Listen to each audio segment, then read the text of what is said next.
Hello students, welcome to law excellence IAS academy. ఇవాళ మనం November 15వ తేదీకి సంబంధించి హిందూ పేపర్లోని ఇంపార్టెంట్ ఆర్టికల్స్ చూద్దాం. ఫస్ట్ది చూడండి, AFSPA armed forces special powers యాక్ట్ని మణిపూర్లో తీసుకురావటం జరిగింది. దానికి సంబంధించి రెండవది, బిర్సా ముండా యొక్క బర్త్ యానివర్సరీకి సంబంధించి ట్రైబల్ పీపుల్కి సంబంధించి మన ప్రధాని స్టాంప్ మరియు కాయిన్ని లాంచ్ చేయటం జరుగుతోంది. అలానే మన ప్రెసిడెంట్ కూడా ట్రైబల్ యొక్క డెవలప్మెంట్ కి ఆకాశమే హద్దు అన్నట్టుగా చెప్పారు. మరి ఈ నేపథ్యంలో ట్రైబల్ పీపుల్ కి సంబంధించి బిర్సా ముండా, ఆయన యొక్క కాంట్రిబ్యూషన్స్, ముండా రెబేలియన్, అలాగే ట్రైబల్ ఇనిషియేటివ్స్, వీటన్నింటి గురించి చూద్దాం. మూడవది చూడండి, బేసిక్ కంట్రీస్ COP29లో క్లైమేట్ ఫినాన్స్ కి కమిట్ అయి ఉండాలి అన్నట్టుగా అడుగుతూ ఉన్నాయి మిగతా దేశాలని. మరి ఈ నేపథ్యంలో అసలు బేసిక్ కంట్రీస్ అంటే ఏమేమి ఉన్నాయి, క్లైమేట్ ఫినాన్స్ అంటే ఏంటి, దీనికి కమిట్ అయి ఉండాలి అన్నట్టుగా ఎందుకు దేశాలను అడుగుతున్నాయి, ఈ డీటెయిల్స్ అన్ని చూద్దాం. నెక్స్ట్ చూడండి, మన కామర్స్ మినిస్టర్ అయినటువంటి గోయల్ ఏమంటున్నారు, ఆర్బీఐ ఈ ఇంట్రెస్ట్ రేట్స్ ని కట్ చేయాల్సిన అవసరం ఉంది, మనకి గ్రోత్ అన్నటువంటిది రావాలి అంటే, ఎందుకంటే ఫుడ్ ప్రైసెస్ అన్నటువంటివి పెరుగుతూ ఉన్నటువంటి నేపథ్యంలో. సో వీటి మధ్య లింక్ ఏంటి అసలు అన్నటువంటిది తెలుసుకుందాం. అలానే హేట్ స్పీచ్ కి సంబంధించి సుప్రీంకోర్టు ఒక పబ్లిక్ ఇంట్రెస్ట్ లిటిగేషన్ అన్నటువంటి దాఖలైతే దానిని కొట్టేసింది. మరి ఎందుకు కొట్టేసింది, అసలు హేట్ స్పీచ్ అంటే ఏంటి అన్నటువంటి తెలుసుకుందాం. నెక్స్ట్ చూడండి, పినాకా రాకెట్ సిస్టమ్ కి సంబంధించినటువంటి ట్రయల్స్ ని డిఆర్డిఓ సక్సెస్ఫుల్ గా ఫినిష్ చేసింది. మరి ఈ నేపథ్యంలో పినాకా రాకెట్ సిస్టమ్ అంటే ఏంటి, దీని యొక్క యూజెస్ ఏంటి అన్నటువంటి చూద్దాం. చివరిగా ఇవాళ గురు నానక్ జయంతి. మరి ఈ నేపథ్యంలో గురు నానక్ మొదటి సిక్ గురు, మరి సిక్కిజం కి సంబంధించి కర్తార్పూర్ కారిడార్, వీటన్నింటి గురించి కూడా మనం తెలుసుకుందాం. ఇవాల్టి మన ఫస్ట్ ఆర్టికల్ చూడండి, మణిపూర్లో వైలెన్స్ హిట్ ఏరియాస్లోని 6 ఇంటిలో ఏఎఫ్ఎస్పిఏని తీసుకురావటం జరిగింది. మరి దీనిని మనం ఇంటర్నల్ సెక్యూరిటీ అన్నటువంటి టాపిక్ కింద చదువుకుంటాము. అలానే left wing extremism, north east insurgency, terrorism in hinterland and border areas, so వీటన్నింటిలో కూడా మనం చదువుకుంటాం. అయితే ఏఎఫ్ఎస్పిఏ అంటే ఏంటి, armed forces special powers act అంటాం. 1958వ సంవత్సరంలో దీన్ని తీసుకురావటం జరిగింది. బట్ దీని మూలాలు ఎక్కడున్నాయి, 1942వ సంవత్సరం ఆగస్టు 15వ తేదీన బ్రిటిష్ గవర్నమెంట్ దీనిని క్విట్ ఇండియా మూవ్మెంట్ ని సప్రెస్ చేయాలన్నటువంటి లక్ష్యంతో armed forces special powers ordinance అన్నటువంటి పేరుతో తీసుకొచ్చిందనమాట. సో అస్సాం డిస్ట్రిబ్యూడ్ ఏరియాస్ లో 1947వ సంవత్సరంలో కూడా దీన్ని ఇన్వోక్ చేయటం జరిగింది. ఎందుకు, పార్టిషన్ తర్వాత ఇంటర్నల్ సెక్యూరిటీ ఛాలెంజెస్ ని ఎదుర్కోవటానికి. మరి దాని తర్వాత స్వతంత్రం వచ్చిన తర్వాత మన భారతదేశం 1958వ సంవత్సరంలో armed forces Assam and Manipur special powers act అన్నటువంటి పేరుతో 1958లో దీన్ని తీసుకొచ్చింది. ఆ తర్వాత మనం చూస్తే నాగా హిల్స్, అలాగే చుట్టుపక్కల ఉన్నటువంటి ఏరియాస్ లో అప్రైజింగ్ ని డీల్ చేయడానికి దీన్ని ఇంప్లిమెంట్ చేశారు. 1990లో జమ్మూ అండ్ కాశ్మీర్ కి కూడా దీన్ని, ఈ యాక్ట్ ని ఇంప్లిమెంట్ చేయటం జరిగింది. సో ఇలా అప్పటి నుంచి వస్తూనే ఉందన్నమాట. అయితే 1958లో armed forces special powers bill అనేసి దీన్ని తీసుకొచ్చి పార్లమెంట్ ఆమోదించిన తర్వాత armed forces special powers act గా ఇది అందుబాటులోకి వచ్చింది. సో ఆ టైంలో ఏంటి అంటే, కొన్ని డికేడ్స్ అగో కదా, మనకి నార్త్ ఈస్టర్న్ స్టేట్స్ లో బాగా వైలెన్స్ ఎక్కువగా ఉండేది. సో ఆ టైంలో స్టేట్ గవర్నమెంట్స్ వాటిని కంట్రోల్ చేయడం చాలా డిఫికల్ట్ గా ఉండేది. అందుకని ఆర్మ్డ్ ఫోర్సెస్ కి స్పెషల్ పవర్స్ ఇచ్చేసి ఎక్కడైతే డిస్టర్బ్డ్ ఏరియాస్ అనేసి డిక్లేర్ చేస్తామో ఆ డిస్టర్బ్డ్ ఏరియాస్ లో ఈ ఆర్మ్డ్ ఫోర్సెస్ కి పవర్స్ అన్నటువంటివి ఉంటాయి. సో వాళ్ళు ఎవరినైనా చంపేయొచ్చు, అరెస్ట్ చేయొచ్చు, అలాగే వారెంట్ లేకుండా వాళ్ళ ప్రెమిసెస్ లో సర్చ్ చేయొచ్చు.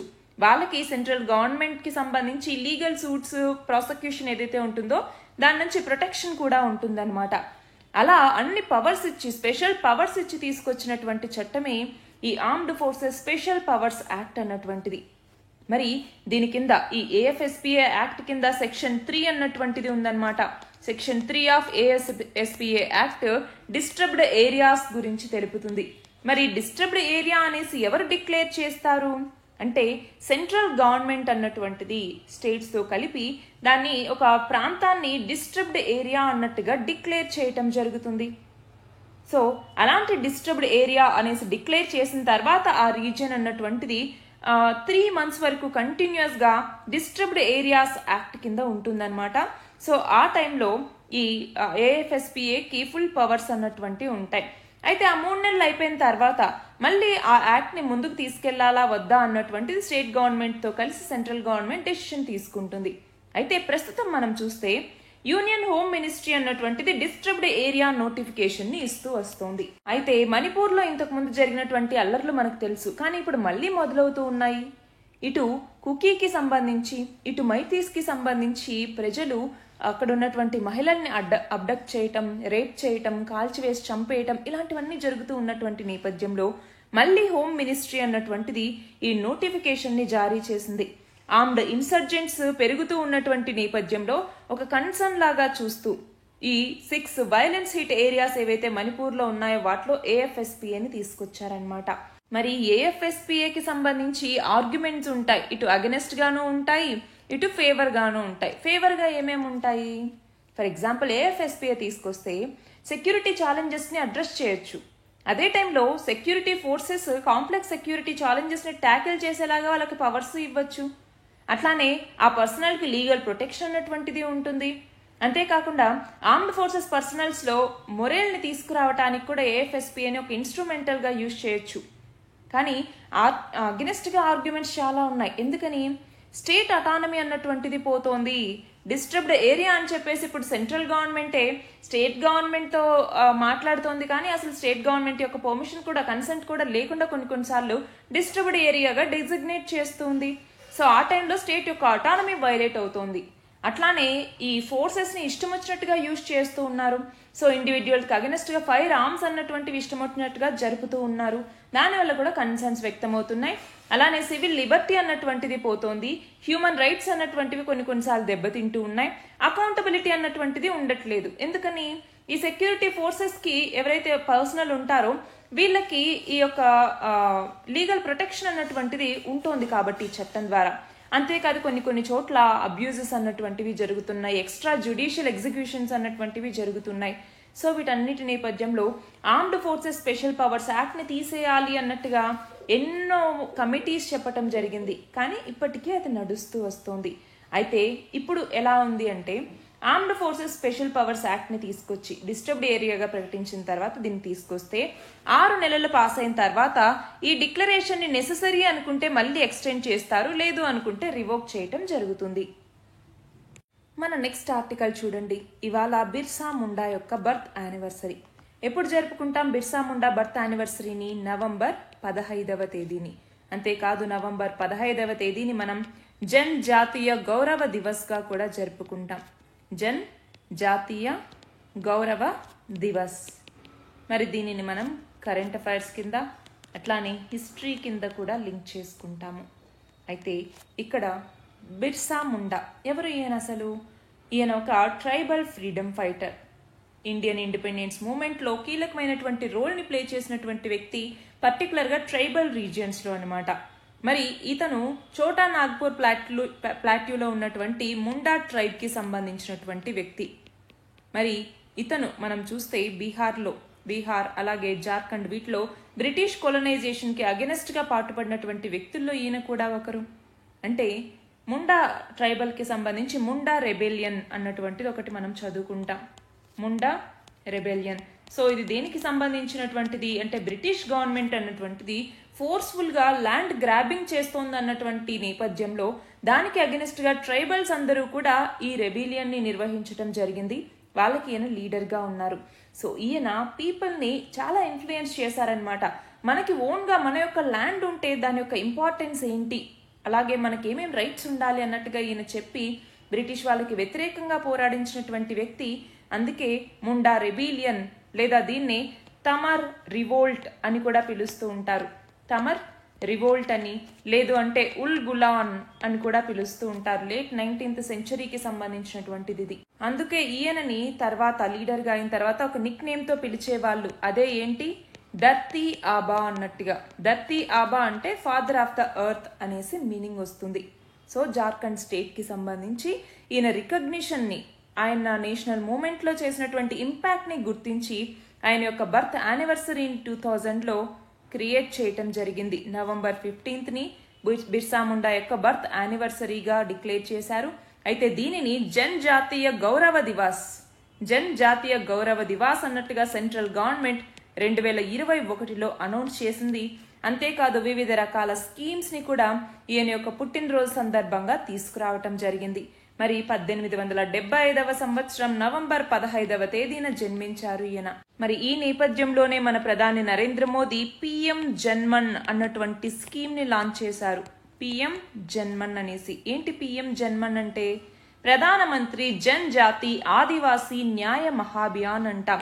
2023వ సంవత్సరం నవంబర్ 15వ తేదీన జార్ఖండ్లోని కుంతి డిస్ట్రిక్ట్ లో జనజాతీయ గౌరవ దివస్ సందర్భంగా మన ప్రధాని ఈ స్కీమ్ ని స్టార్ట్ చేశారు. సో దీని ద్వారా ఏంటి అంటే ట్రైబల్ పీపుల్ ఎవరైతే ఉంటారో వాళ్ళలో డెవలప్మెంట్ అన్నటువంటి తీసుకురావాలి. ఎస్పెషల్ గా పీవీటీజీ కమ్యూనిటీస్ లో. పీవీటీజీ అంటే ఏంటి? పర్టికులర్లీ వల్నరబుల్ ట్రైబల్ గ్రూప్స్ లేదా అత్యంత దుర్బల గిరిజన సమూహాలు అనేసి పిలుస్తూ ఉంటాం.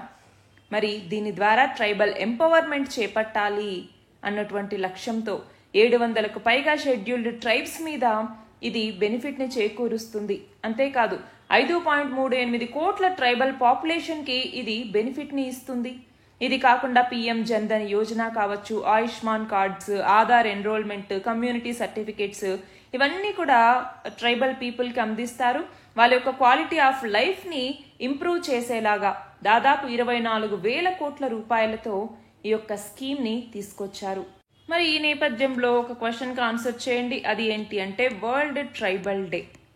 వరల్డ్ ట్రైబల్ డేని ఏ రోజున నిర్వహిస్తారు అన్నటువంటిది మీరు కమెంట్స్ లో చెప్పండి. ఇక్కడ చూడండి, మన ప్రెసిడెంట్ అయినటువంటి ద్రౌపది ముర్ము ఈమె ట్రైబ్స్ యొక్క డెవలప్మెంట్ కి ఆకాశమే హద్దు అన్నట్టుగా చెప్తూ ఉన్నారు. అంతేకాదు ఈమె ఫస్ట్ ట్రైబల్ ప్రెసిడెంట్ మన ఇండియాకి. మరి ఈమె ఏ ట్రైబ్ కి సంబంధించినటువంటి వ్యక్తి అన్నటువంటిది కూడా మీరు కమెంట్స్ లో చెప్పండి. మన నెక్స్ట్ ఆర్టికల్ చూడండి, COP29 కి సంబంధించి. సో దీనిని మనం ఏ సబ్జెక్ట్ కింద చదువుకుంటాము? ఎన్వైరన్మెంట్. మనందరికీ తెలుసు, రీసెంట్ గా చదువుకుంటూనే ఉన్నాం. COP29 ఎక్కడ జరుగుతోంది? అజర్బైజాన్ లోని బాకులో. మరి ఇందులో బేసిక్ కంట్రీస్ అన్నటువంటివి క్లైమేట్ ఫినాన్స్ గురించి ఇక్కడ మాట్లాడుతూ ఉన్నాయి. మరి ఈ నేపథ్యంలో అసలు బేసిక్ కంట్రీస్ అంటే ఏంటి? ఏమేమి వస్తాయి బేసిక్ కంట్రీస్ అంటే? ఇందులో బ్రెజిల్, అలాగే సౌత్ ఆఫ్రికా, అలానే ఇండియా, అలానే చైనా. ఈ 4ంటిని కలిపి బేసిక్ కంట్రీస్ అనేసి పిలుస్తూ ఉంటాము. మరి ఈ బేసిక్ కంట్రీస్ ఏమంటూ ఉన్నాయి? ప్యారిస్ అగ్రిమెంట్ ఏదైతే 2015లో మనం తీసుకొచ్చామో ఈ ప్యారిస్ అగ్రిమెంట్ ని సరిగ్గా ఇంప్లిమెంట్ చేయాల్సినటువంటి అవసరం అన్నటువంటిది ఉంది. ఇది ఒక లీగల్లీ బైండింగ్ ఇంటర్నేషనల్ ట్రీటీ. మరి లీగల్లీ బైండింగ్ అన్నప్పుడు తప్పనిసరిగా చేయాలి కదా, క్లైమేట్ ఫినాన్స్ అన్నటువంటిది కూడా ఇవ్వాలి కదా అన్నట్టుగా ఈ బేసిక్ కంట్రీస్ అన్ని అడుగుతూ ఉన్నాయన్నమాట. మనము ప్యారిస్ అగ్రిమెంట్ కింద ఏమనుకున్నాము? Global greenhouse gas emissions అన్నటువంటివి 2100వ సంవత్సరానికల్లా, అంటే ఈ శతాబ్దం చివరి నాటికల్లా 2 డిగ్రీల సెల్సియస్ కన్నా తగ్గించుకోవాలి. అలాగే ప్రీ ఇండస్ట్రియల్ లెవెల్స్ తో పోలిస్తే 1.5 డిగ్రీ సెల్సియస్ కన్నా తక్కువకి తీసుకురావాలి అన్నటువంటిది లక్ష్యం. మరి అలా చేయాలి అంటే డెవలప్డ్ కంట్రీస్ కంపల్సరీగా గ్లోబల్ ఫినాన్స్ అంబిషన్ గోల్స్ ఏవైతే పెట్టుకుంటూ ఉన్నాయో వాటిని రీచ్ అయ్యేలాగా ఉండాలి. అలాగే క్లైమేట్ ఫినాన్స్ అన్నటువంటిది అందించాలి. ఫర్ ఎగ్జాంపుల్ ఎమర్జింగ్ ఎకానమీస్ ఏవైతే ఉన్నాయో అవి నెట్ జీరో టార్గెట్ ని చేరుకోవాలి అన్నా, అలాగే ఎన్డీసీస్ నేషనల్లీ డిటర్మైన్డ్ కాంట్రిబ్యూషన్స్ ని తీసుకోవాలి అన్నా కూడా, అంటే చేరుకోవాలి అన్నా కూడా దానికి క్లైమేట్ ఫినాన్స్ అన్నటువంటిది చాలా చాలా ఇంపార్టెంట్. అందుకే ఇప్పుడు COP29లో ఒక కాన్సెప్ట్ తీసుకొచ్చారు, న్యూ కలెక్టివ్ క్వాంటిఫైడ్ గోల్ అని చెప్పేసి. మరి దీనికోసం క్లైమేట్ ఫినాన్స్ అన్నటువంటిది కంపల్సరీ. ఇందులో క్లైమేట్ ఫినాన్స్ ని డెవలపింగ్ కంట్రీస్ అన్నటువంటివి ఈ క్లైమేట్ ని మిటిగేట్ చేయటంలో, అంటే గ్రీన్ హౌస్ గ్యాస్ ఎమిషన్స్ ని ప్రివెంట్ చేయటంలోను, అలానే అడాప్టేషన్ మెజర్స్ అంటే ఏంటి, వల్నరబుల్ రీజియన్స్, కమ్యూనిటీస్ వీటికి హెల్ప్ చేయటం ద్వారా క్లైమేట్ చేంజ్ యొక్క ఇంపాక్ట్స్ ని అడాప్ట్ చేసుకునేలాగా ఆ దేశాలు మారగలవు. సో అలా చేయటానికి క్లైమేట్ ఫినాన్స్ అన్నటువంటిది చాలా అవసరం. ఎందుకంటే వాటికి చాలా లిమిటెడ్ రిసోర్సెస్ ఉంటాయి. జాగ్రఫికల్ ఫ్యాక్టర్స్ అన్నటువంటివి ఎక్స్ట్రీమ్ వెదర్ కండిషన్స్ కి అవి ఎక్కువ లోన్ అవుతూ ఉంటాయి. అలానే క్లైమేట్ కి సంబంధించి రెసిలియన్స్ అన్నటువంటిది అక్కడ సరిగ్గా ఉండదు. దాంతో అక్కడ వివిధ సెక్టార్స్, ఫర్ ఎగ్జాంపుల్ అగ్రికల్చర్, ఇలాంటి వాటి మీద ఎక్కువ ప్రభావం అన్నటువంటిది ఉంటుంది. కాబట్టి క్లైమేట్ చేంజ్ ని అడాప్ట్ చేసుకోవాలి అన్నా, క్లైమేట్ రిలేటెడ్ డిజాస్టర్స్ నుంచి రికవర్ అవ్వాలి అన్నా కూడా వాటికి కావాల్సినటువంటి రిసోర్సెస్ని ఫినాన్స్ రూపంలో అందించాల్సిన అవసరం ఉంది అన్నట్టుగా ఈ ఆర్టికల్. మన నెక్స్ట్ ఆర్టికల్ చూడండి. ఆర్బీఐ ఇంట్రెస్ట్ రేట్స్ని కట్ చేయాల్సిన అవసరం ఉంది గ్రోత్ పెరగాలంటే అన్నట్టుగా ఇక్కడ మన యొక్క కామర్స్ మినిస్టర్ చెప్తూ ఉన్నారు. సో దీనిని మనం ఏ సబ్జెక్ట్లో లింక్ చేసుకుంటాము? ఎకానమీలో. అయితే ఈయన ఏమన్నారు? ఫుడ్ ఇన్ఫ్లేషన్ అలాగే ఇంట్రెస్ట్ రేట్స్కి మధ్య లింక్ అన్నటువంటి దాన్ని ఇక్కడ ఈయన డిస్క్రైబ్ చేయటం జరిగింది. సో ఏమన్నారు అంటే ఫుడ్ ప్రైసెస్ ఇన్ఫ్లేషన్ అన్నటువంటిది ఆర్బీఐ యొక్క ఇంట్రెస్ట్ రేట్ డెసిషన్స్లో ఒక మేజర్ రోల్ అన్నటువంటిది ప్లే చేయకూడదు. ఎందుకు అంటే ఫుడ్ ఇన్ఫ్లేషన్ అలాగే ఇంట్రెస్ట్ రేట్స్ ఇవి రెండింటికి లింక్ అన్నటువంటిది అబ్సల్యూట్లీ ఒక ఫ్లాడ్ థియరీ అన్నట్టుగా ఈయన వర్ణించటం జరిగింది. అంతేకాదు ఫుడ్ ఇన్ఫ్లేషన్ అన్నటువంటిది మనకి సప్లై మరియు డిమాండ్ యొక్క రిజల్ట్ మానిటరీ ఇష్యూ కన్నా, కాబట్టి ఈ యొక్క రేట్స్ ని తగ్గించాల్సిన అవసరం ఉంది అన్నట్టుగా ఈయన అన్నారు. మరి ఈ నేపథ్యంలో మనకి ఎప్పుడు ఇన్ఫ్లేషన్ టార్గెట్ అన్నటువంటిది ఉంటుందన్నమాట. అంటే ఇంత ఇన్ఫ్లేషన్ ఉండాలి, ఇంత ఇన్ఫ్లేషన్ కన్నా తగ్గకూడదు అన్నట్టుగా. అది ఎంత ఉంటుంది మనకి? నార్మల్గా 4 ± 2%. అంటే మినిమం 2% ఇన్ఫ్లేషన్ అన్నటువంటిది ఉండాలి, మాక్సిమం 6% మించకూడదు అన్నట్టుగా. మరి ఈ నేపథ్యంలోనే మనం ఒకటి గమనించాలి. ఎప్పుడైనా ఇంట్రెస్ట్ రేట్స్కి సంబంధించి అటు ఇటు అయింది అంటే దాని యొక్క కాన్సిక్వెన్సెస్ ఎలా ఉంటాయి అన్నట్టుగా. అంటే ఏంటి? అది ఇన్ఫ్లేషన్ మీద, ఇన్వెస్ట్మెంట్ మీద, అలాగే గ్రోత్ మీద కూడా దాని యొక్క ఇంపాక్ట్ అన్నటువంటిది ఉంటుంది. ఫర్ ఎగ్జాంపుల్ ఇప్పుడు రేట్ కట్ అన్నటువంటిది కావాలి అని అడుగుతూ ఉన్నారు కదా. మరి రేట్ కట్ ఎందుకు కావాలంటున్నారు? ఒకటి, ఇప్పుడు కోర్ ఇన్ఫ్లేషన్ అన్నటువంటిది ఎక్కువగా ఉంది, అలాగే ఇన్ఫ్లేషనరీ ఎక్స్పెక్టేషన్స్ కూడా ఎక్కువగా ఉన్నాయి. రెండవది వచ్చేసరికి తక్కువ ఇంట్రెస్ట్ రేట్స్ ఉందనుకో, అంటే రేట్ అన్నటువంటి తగ్గింది అనుకో, అప్పుడు దాని ద్వారా ఇన్వెస్ట్మెంట్ అన్నటువంటిది పెరుగుతుంది, దాంతో కెపాసిటీ యూటిలైజేషన్ అన్నటువంటిది పెరుగుతుంది. సో ఎకానమీ గ్రో అవుతుంది అన్నట్టుగా. మూడవది వచ్చేసరికి కంపెనీస్ కొన్ని డెట్ రిడన్ ఉన్నాయి, అంతేకాదు బ్యాంకు కూడా ఎన్పిఎస్ నాన్ పర్ఫార్మింగ్ అసెట్స్తో బర్డన్ ఇప్పుడు ఉన్నాయి, కాబట్టి అవన్నీ తగ్గించాలంటే రేట్ కట్ కావాలి అనేసి. అయితే ఇప్పుడు ఒకవేళ రేట్ కట్ చేస్తే దాని యొక్క కాన్సిక్వెన్సెస్ అన్నటువంటివి ఎలా ఉంటాయి?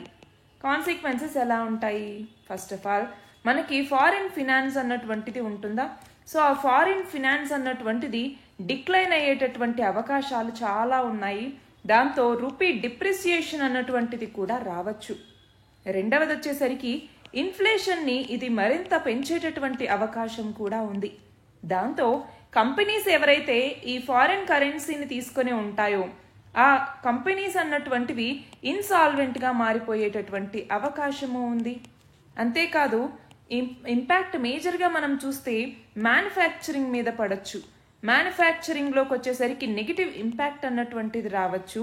అట్లానే ఇది ఎకనామిక్ స్లోడౌన్కి కూడా దారి తీయొచ్చు.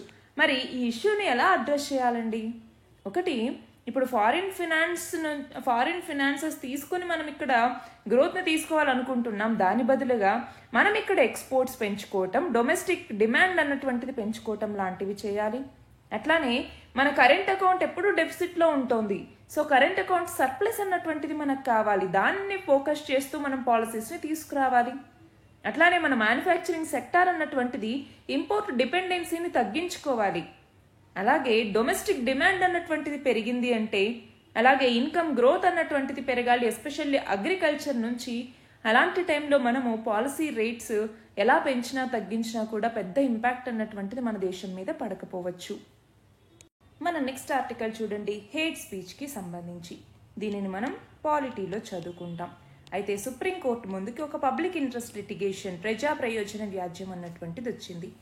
ఎవరి దగ్గర నుంచి అంటే హిందూ సేనా సమితి అన్నటువంటి ఒక ఆర్గనైజేషన్ ఏమని చెప్పింది? పొలిటికల్ లీడర్స్ ఇష్టం వచ్చినట్టుగా హేట్ స్పీచ్ని ఇస్తూ ఉంటారు, దాన్ని ప్రివెంట్ చేయడానికి గైడ్ లైన్స్ని తీసుకురండి అన్నట్టుగా సుప్రీంకోర్టుకి ఈ పబ్లిక్ ఇంట్రెస్ట్ లిటిగేషన్ని వేస్తే సుప్రీంకోర్టు ఏమని చెప్పింది?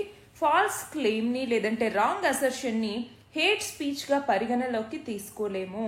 హేట్ స్పీచ్ అంటే ఏంటి? ద్వేషపూరిత ప్రసంగం అంటాము. ఇలా పరిగణలోకి తీసుకోలేమన్నట్టుగా ఈ పిఐఎల్ని కొట్టేసిందనమాట. మరి ఈ నేపథ్యంలో అసలు హేట్ స్పీచ్ అంటే ఏంటి? హేట్ స్పీచ్ మనకి హేట్ స్పీచ్ అన్నటువంటి దానికి సంబంధించి లా కమిషన్ ఆఫ్ ఇండియా ఏం చేసింది? తన యొక్క 267th రిపోర్ట్లో హేట్ స్పీచ్ అంటే చెప్పిందనమాట. ఏమని అంటే race, ethnicity, gender, sexual orientation, religious belief ఇలా ఏవైనా కావచ్చు, వాటికి అగెనెస్ట్గా హేట్రెడ్ని గనక పెంచాలి అనేసి ఏదైనా స్టేట్మెంట్ని ఇస్తే దాన్ని హేట్ స్పీచ్ అంటారు. మరి హేట్ స్పీచ్ అన్నటువంటిది ఇండివిజువల్స్ని, గ్రూప్స్ని టార్గెట్ చేసుకుని వాళ్ళకి హార్మ్ చేసే విధంగా ఉంటుంది. అంతేకాదు సొసైటీనే మనం చూస్తే ఇది ఇంపాక్ట్ చేస్తుంది. అది హేట్రెడ్ని పెంచవచ్చు, వైలెన్స్ని పెంచవచ్చు, డిస్క్రిమినేషన్, ఇంటాలరెన్స్ వీటన్నింటినీ కూడా పెంచే అవకాశం అన్నటువంటిది ఉంది. బట్ మనకి రాజ్యాంగంలో ఆర్టికల్ 19 క్లాజ్ 1 సబ్ క్లాజ్ ఏ అన్నటువంటిది ఉంది. ఇది దేని గురించి తెలుపుతుంది? Freedom of speech and expression, అంటే మాట్లాడగలిగినటువంటి స్వేచ్ఛ అన్నటువంటిది సిటిజన్స్కి ఫండమెంటల్ రైట్గా ఉంది. మరి ఈ నేపథ్యంలోనే మరి ఇష్టం వచ్చినట్టు మాట్లాడచ్చా, మనకి మాట్లాడే హక్కు ఉందని మాట్లాడచ్చా అంటే లేదు. దీనికి కూడా కొన్ని ఎక్సెప్షన్స్ అన్నటువంటివి ఉన్నాయి. ఎక్సెప్షన్స్ ఏంటి? ఆర్టికల్ 19 క్లాజ్ 2 కింద అనమాట. సో ఈ రైట్కి రీజనబుల్ రెస్ట్రిక్షన్స్ అన్నటువంటివి ఉన్నాయి. సో ఎలాంటి రెస్ట్రిక్షన్స్? ఫర్ ఎగ్జాంపుల్, మనము సావర్నిటీ, ఇంటిగ్రిటీ, సెక్యూరిటీ, లేదంటే ఫారిన్ స్టేట్స్తో ఫ్రెండ్లీ రిలేషన్స్ కోల్పోయేలాగా, లేదా పబ్లిక్ ఆర్డర్ అన్నటువంటిది పోయేలాగా, డిగ్నిటీ, మొరాలిటీ, లేదు అనుకుంటే కంటెంప్ట్ ఆఫ్ కోర్ట్, డిఫమేషన్ ఇలాంటివి వచ్చేలాగా ఏ మాటలు కూడా మాట్లాడకూడదు. సో ఇలాగా రెస్ట్రిక్షన్స్ అన్నటువంటివి కూడా ఉన్నాయన్నమాట. అంతేకాదు మనకి రిప్రజెంటేషన్ ఆఫ్ పీపుల్స్ యాక్ట్ 1951 అన్నటువంటిది ఉంది. ఇందులో సెక్షన్ 8 అన్నటువంటిది ఏం చెప్తుంది అంటే ఎవరైతే ఎలక్షన్లో కంటెస్ట్ చేస్తూ ఉన్నారో ఆ పర్సన్ యొక్క ఫ్రీడమ్ ఆఫ్ స్పీచ్ అన్నటువంటిది ఇల్లీగల్గా యూజ్ చేయకూడదు. అంటే ఇష్టం వచ్చినట్టుగా మాట్లాడకూడదు, ప్రజల యొక్క సెంటిమెంట్స్ని దెబ్బతీసేలాగా ఉండకూడదు అన్నట్టుగా చెప్తుంది. అంతేకాదు మనకి షెడ్యూల్డ్ కాస్ట్ అండ్ షెడ్యూల్డ్ ట్రైబ్స్కి సంబంధించి ప్రివెన్షన్ ఆఫ్ అట్రాసిటీస్ యాక్ట్ అనేసి 1989లో తీసుకొచ్చాం. దాంట్లో కూడా హేట్ స్పీచ్ అన్నటువంటిది ప్రివెంట్ చేసేలాగా ప్రొవిజన్స్ అన్నటువంటివి ఉన్నాయి. అంతేకాదు protection of civil rights act 1955 అది కూడా దీనికి సంబంధించింది. ఇంకా హేట్ స్పీచ్కి సంబంధించి జ్యుడిషియల్ ఏవైతే కేసెస్ ఉంటాయో అవి కూడా గుర్తుపెట్టుకోవాలి. అందులో ముఖ్యంగా ఒక కేసు, అదేంటి? Shreya Singhal versus union of India case. Shreya Singhal versus union of India 2015 అనమాట. దీంట్లో ఏంటి? ఇన్ఫర్మేషన్ టెక్నాలజీ యాక్ట్ 2000లో ఉన్నటువంటి సెక్షన్ 66A సంబంధించి, so fundamental right of free speech and ఎక్స్ప్రెషన్కి సంబంధించి ఆర్టికల్ 19 క్లాజ్ 1 సబ్ క్లాజ్ ఏలో ఇచ్చారు కదా, అందులో కోర్ట్ ఏమని డిఫరెన్షియేట్ చేసింది మనం చూస్తే ఆర్టికల్ 19 క్లాజ్ 1లో 2 ఎసెన్సెస్ ఉన్నాయి. ఒకటి వచ్చేసరికి ఏంటి? డిస్కషన్ వీటికి వేరు, అడ్వకసీ వీటికి వేరు. అలాగే ఇంకొకటి వచ్చేసరికి ఆ స్పీచ్ అన్నటువంటిది ప్రభావితం ఎలా చేస్తోంది అన్నట్టుగా. సో హేట్ స్పీచ్ అన్నటువంటిది వేరు, రాంగ్గా అసెషన్ చేసుకోవటం, లేదు అనుకుంటే ఏదైనా డిస్కషన్ కావచ్చు, ఇవన్నీ కూడా సపరేట్ అన్నట్టుగా చెప్పిందనమాట సుప్రీంకోర్టు.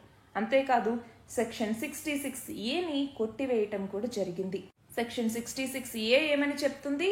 3 years ఇంప్రిజన్మెంట్, ఎవరైనా సోషల్ మీడియా మెసేజ్ అన్నాయన్స్ని కానీ లేదంటే గ్రాస్లీ అఫెన్సివ్ని గనక చేసేలా ఉంటే వాళ్ళకి 3 years ఇంప్రిజన్మెంట్ అన్నట్టుగా చెప్తుంది. బట్ దీనిని కొట్టివేయటం జరిగింది సుప్రీంకోర్టు. సో ఇవన్నీ కూడా గుర్తుంచుకోవాలి హేట్ స్పీచ్ అన్నప్పుడు. మన నెక్స్ట్ ఆర్టికల్ చూడండి, పినాకా రాకెట్ సిస్టమ్కి సంబంధించి.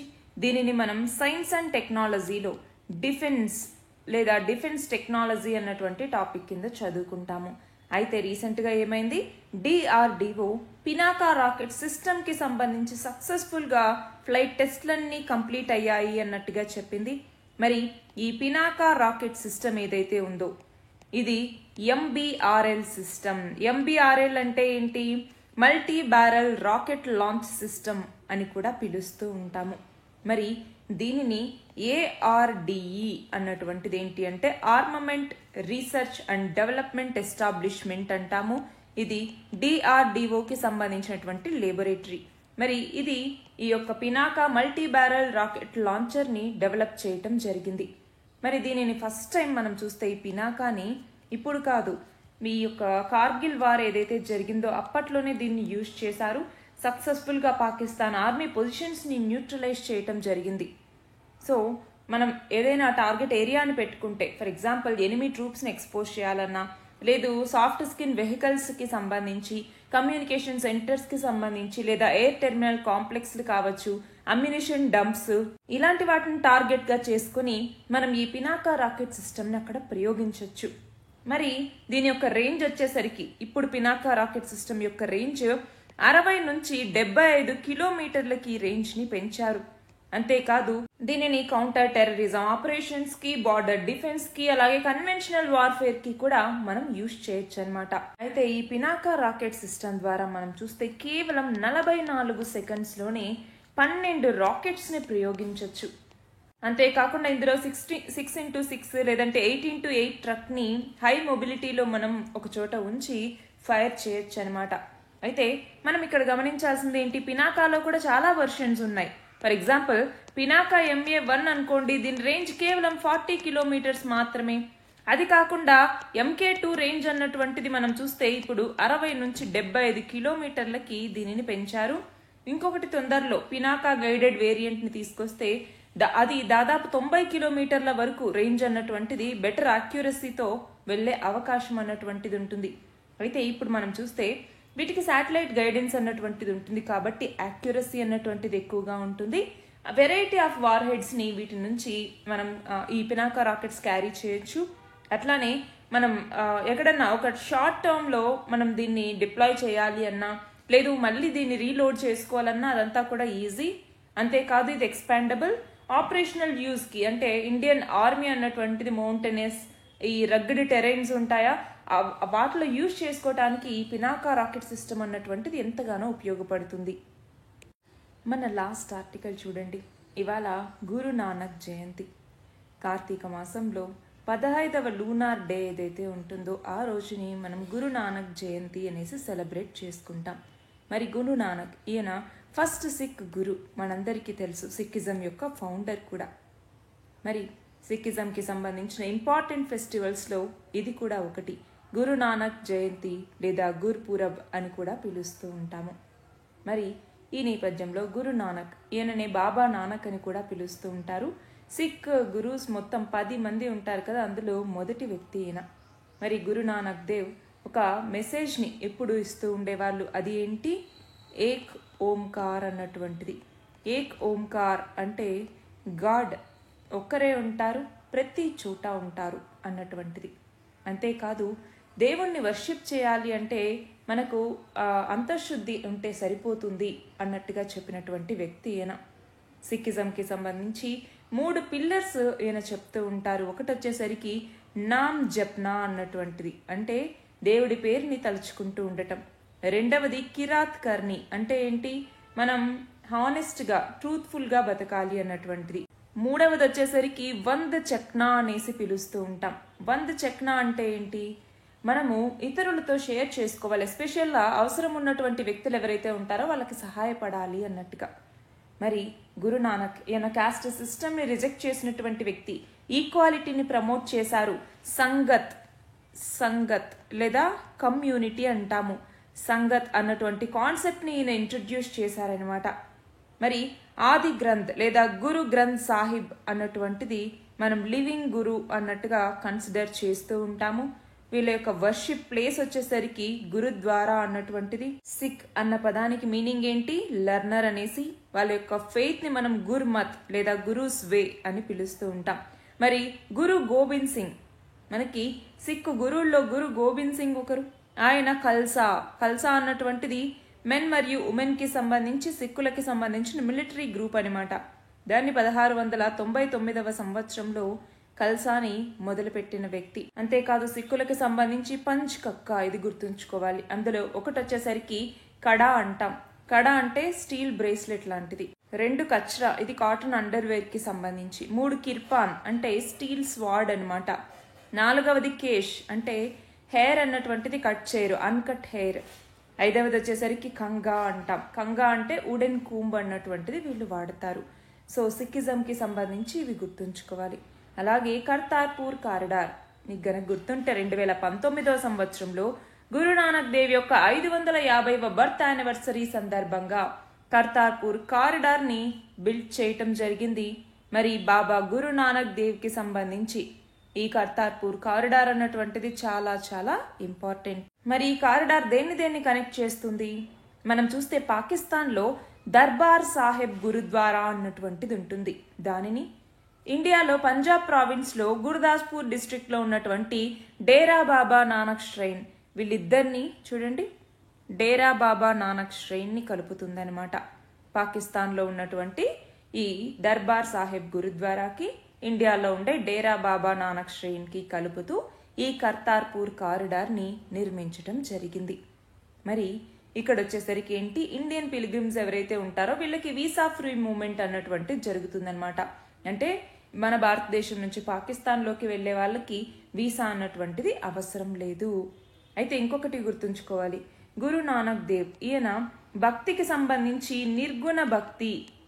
నిర్గుణ ఫార్మ్ ఆఫ్ భక్తిని అడ్వకేట్ చేసినటువంటి వ్యక్తి గురు నానక్ దేవ్. ఇవి ఇవాల్టి important articles. All the very best and thank you very much.